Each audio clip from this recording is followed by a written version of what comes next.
নারীর জন্য জান্নাতে যাওয়া খুব সহজ। তার এক পা, নারীর এক পা জান্নাতে এমনি ঢুকে আছে। আর কিছু কাজ করলে, 4টা কাজ করলে বাকি পাটাও জান্নাতে ঢুকাই দিবে কে?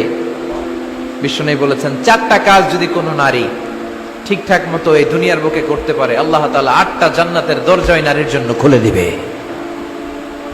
এক নম্বরে বিষ্ণু বললেন, আল মারআতু ইযা সাল্লাত খামসাহা, কোন নারী যদি 5 ওয়াক্ত সালাত সময় মতো আদায় করে, ওয়াসামাত শাহরাহা, রমজানের রোজাগুলো ঠিকমতো রাখে, আতাআত বালাহা, স্বামীর আনুগত্য করে, ওয়া হাফিজাত ফুরুজাহা, নিজের লজ্জাস্থানের হেফাজত করে। 4টা, কয়টা?